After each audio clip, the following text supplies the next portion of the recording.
یحییٰ بن اسحاق ایک ماہر طبیب تھا جو خود سے دوائیاں بنایا کرتا تھا۔ ایک دن وہ اپنی دکان پر بیٹھا ہوا تھا کہ اس کے سامنے سے ایک جنازے کا گزر ہوا۔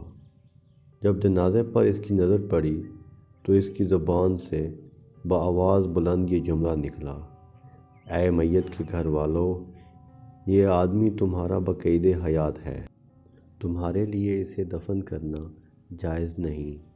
جنازے کے ساتھ چلنے والے لوگوں نے ایک دوسرے سے کہا: اس طبیب کی بات کوئی نقصان دہ تو ہے نہیں، چلو ہم اس کو اپنا مردہ دکھاتے ہیں، اس طرح اس کا امتحان بھی ہو جائے گا۔ اگر مردہ زندہ ہے تو طبیب کی بات صحیح ہے، اگر یہ مردہ ہے تو پھر اسے دفنانے سے ہمیں کوئی گزند نہیں پہنچائے گا۔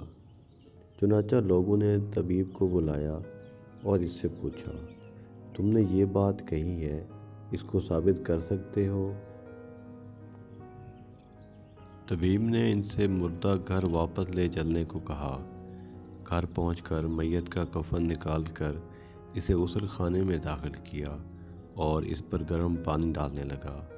پھر نیم گرم پانی میں کچھ سفوف اور دیگر دوائیں ملا کر وہ مردے کو نہلانے لگا۔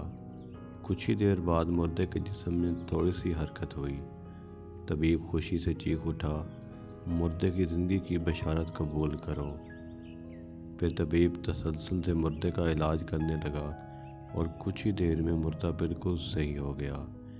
یہ واقعہ طبیب کی مہارت و قابلیت کا مظہر تھا، جس نے لوگوں میں جنگل کی آگ کی طرح شہرت پائی۔